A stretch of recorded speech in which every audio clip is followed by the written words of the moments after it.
Daha sel gelmeden bir 5 dakika önce elektrik gitti. Elektrik gider gitmez personellerimizin hepsi yukarı geldi. Elektrik yok diye imalat durdu tamamen.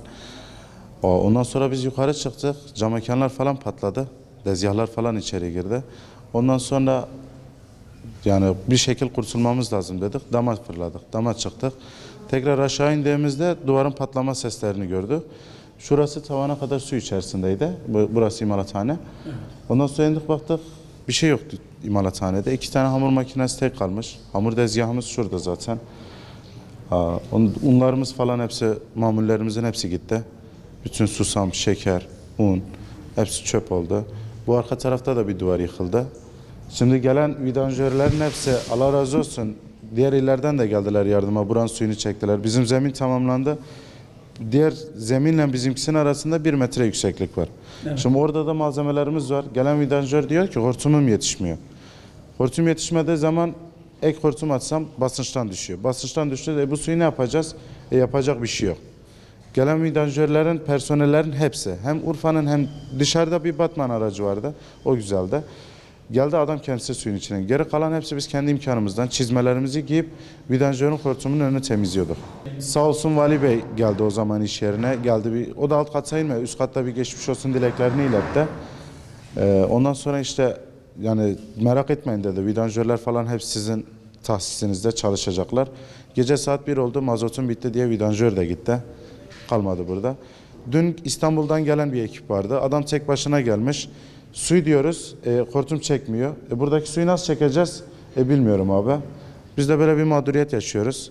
Makinalarımız suyun içerisinde. Hani hepsi çöp değil. Burada gördüğünüzün hepsi çöp değil. İçerisinde bizim kullandığımız hamur mermeri olsun, kestartımız olsun.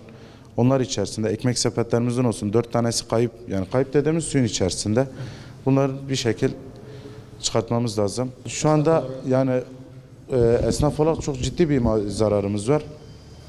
Bizim burada takriben soğuk hava depomuz olsun, onlar parçalanması, imalathanenin komple yeniden yapılması 600 bini falan bulacak. Hani öyle bir kaba hesap yapınca 600 bin ve üzeri bir masrafımız var. Yukarıda fırınımız var. Hamur pişirdiğimiz fırın makinesi. Onun dinamoları falan hepsi gitti. Hamur yoğurma makinesinin dinamoları hepsi gitmiş. Onları vermişler bakıma. Yeniden bir imalat kurulacak. Talebimiz esnafa gelip yani şurada hemen dere yatağı deyip Karakoyun'a bakıp gitmeleri değil. İsterdim ki dün mesela Tarım Orman Bakanı Vahit Kirişçi Beyefendi gelmişti. Hiçbir esnafı ziyaret değildi. Sadece dereye baktı. Şurası dedi açılacak, yol yapılacak. Kanal böyle üstü kapatılmaz dedi. Öyle değil de gelip bir esnafı ziyaret etseydi. Ben burada 7/24 çalışan bir esnafım. Unlu mamuller işletmecisiyim. Yani geçen hafta çarşamba gününden bu yana imalathane durmuş. Tezgah tamamıyla durmuş. Ben tek değil, yanımızda çalışan personellerimiz de var. Onlar da hepsi mağdur. Onlar da bize bakıyor. Hani çocuklar da bir yerde çalışamıyorlar. O şekilde yetkililerden keşke bir esnafı gelip tek tek dinlemiş olsalardı. Bu suyun çekilmesini bir an önce talep ediyoruz. Bu su çekilse de malzemelerimizi bir gün yüzüne çıkarsak zaten kullanılamaz haldeler. Bu sefer temelden yana bir korkumuz vardı. Su içerisinde diye. İnşallah herhangi bir sıkıntı olmaz. Tekrardan eskisi gibi imalathaneye başlarız. Burada hırdava dükkanımız vardı burada. İşte sel geldi, su bastı, çamurla birlikte. Eşyalar çok pis oldu. Çöpe attığımız oldu, suyu götürenler oldu. Ondan sonra ambarlar hepsi alak bulak oldu. Hepsi yani yarısı gitti, yarısı kaldı, yarısı pas tuttu. Mahvoldu yani her şey. 100 milyarlık zararımız var. Benim şahsım şu anda 100 milyarlık zararım var yani bunda. Tabii bütün dışarıdalar ama hala boşaltıyorlar bunlar. 4-5 gündür boşaltıyorlar, daha bitmemiş. Ambarlar hepsi patlamış. Yani bayağı zararlarımız var. Tabii tespiti yaptılar, daha bilmiyorum, daha ne olacağını daha belli bir şey yok.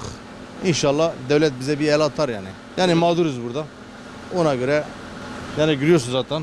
Evet. Hepsi göz önünde ve 5 gündür bu hala getirmişik. 3-4 kişi de çalışıyoruz burada. Ufacık bir dükkandır.